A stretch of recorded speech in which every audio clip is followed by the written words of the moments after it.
All right, last workout of the week is Saturday chest and back. Some of these moves I'm not going to show, because I want to, you already know a lot of it. We've been doing push-ups. You can do them against the wall, on your knees, on your feet. If you're advanced, place a weight on that back and try the push-ups that way. B on this one is a dumbbell chest press, laying down.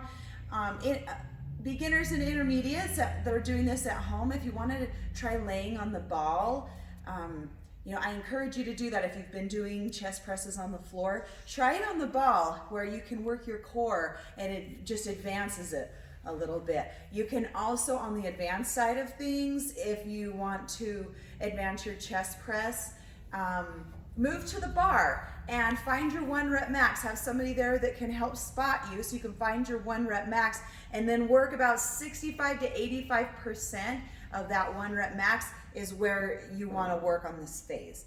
That'll really cause you to be able to grow a chest, to be able to advance your amount of weights. It'll work the triceps, just help you to advance in your weight. C on 1 is a dumbbell row. This is the bent over row, so this is going to work your back. One of the best back moves for your middle back that you can do. So make sure that you're at least 45 degrees bent, if not parallel. Bend your knees, pulling up. Keep those elbows close to the body as you pull up and squeeze your shoulder blades together. Pause at the top. Pause, squeeze. Okay, get that backward. 2A is a chest fly. Same thing, you can be on the floor, on a bench. I encourage you to change to the ball. If you're at home, you're coming out, just a slight bend in that elbow. On this one, when you come back up, you're squeezing, squeezing, squeezing, and then I want you to hold that contraction at the top of that fly. Okay, so that's the peak contraction is right there at the top. That's what I want you to hold on that one. Dumbbell pullover. Scooting your head right to the edge of the bench, or on a ball, your elbows are slightly bent. Try to keep them fixed in that position. Overhead, back to the chest, squeeze. This is going to work the triceps. This is going to work the chest. This is going to work the lats. And you can usually use a little bit heavier weight than you at first consider. Do a few. If you feel like you're not, burning in the lats during that move, then chances are it's probably you don't have enough weight on there. So try challenging yourself on the weight side. Plank to T-raise. This is an advanced move, so ditch the weight if you need to on the beginner side. You can bend your knees in the plank, so from the side. Okay, and then you'll drop one leg as you raise. Raise, back down. Raise, squeeze. See how I'm squeezing my shoulder blades together, working that back. If you want to advance it, you can grab your dumbbells up in a plank position, all the way up. And back down. Control that weight. All the way up and all the way back down. You can advance it even further by pushing up in between. 3 is a band reverse fly. So the closer your hands are together, the tougher that reverse fly is going to be. Okay, so you're just pushing your shoulder blades together. If you're at the gym, let me show you how to do this on the cable machine.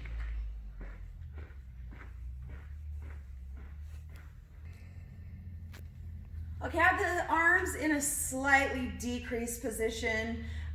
Light on the weight because you're coming away from the body, so you don't want to go too heavy here. You'll end up bending the arms, and you want this to feel like a fly, okay? So your arms are crossed, okay? Pull away from the cable machine. Same thing as the band, squeezing those shoulder blades together. And then on the next set, whatever the overhand was, switch it so that the opposite hand comes over. So you're switching each set. Okay, there's the reverse fly. Okay, 3B is a swimmer. So you're just coming down to the floor and basically opposite arm and leg.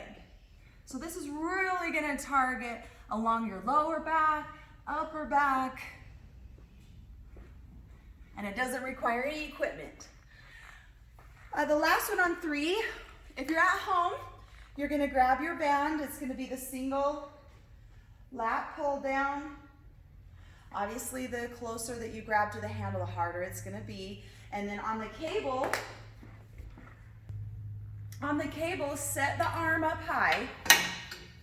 Okay, and then just come down to a kneeling position and you're pulling down. Same thing as you would with the band, only now you have the cable. After this, you'll finish with a burnout. So you'll either run in place or run on the treadmill at the speed shown or try at the speed shown. And then you'll go from the run to a plank hold or a bear crawl. A bear crawl looks like this. So your hips, try not to bring your hips up. Okay, you want your legs at 90 degrees and it's opposite arm, opposite leg. For the bear crawl and then reverse. Pull those abs tight. This is an all over move. This will work everything, shoulders, abs, butt, thighs. So stay low to the ground and take your time. Try not to rush through it.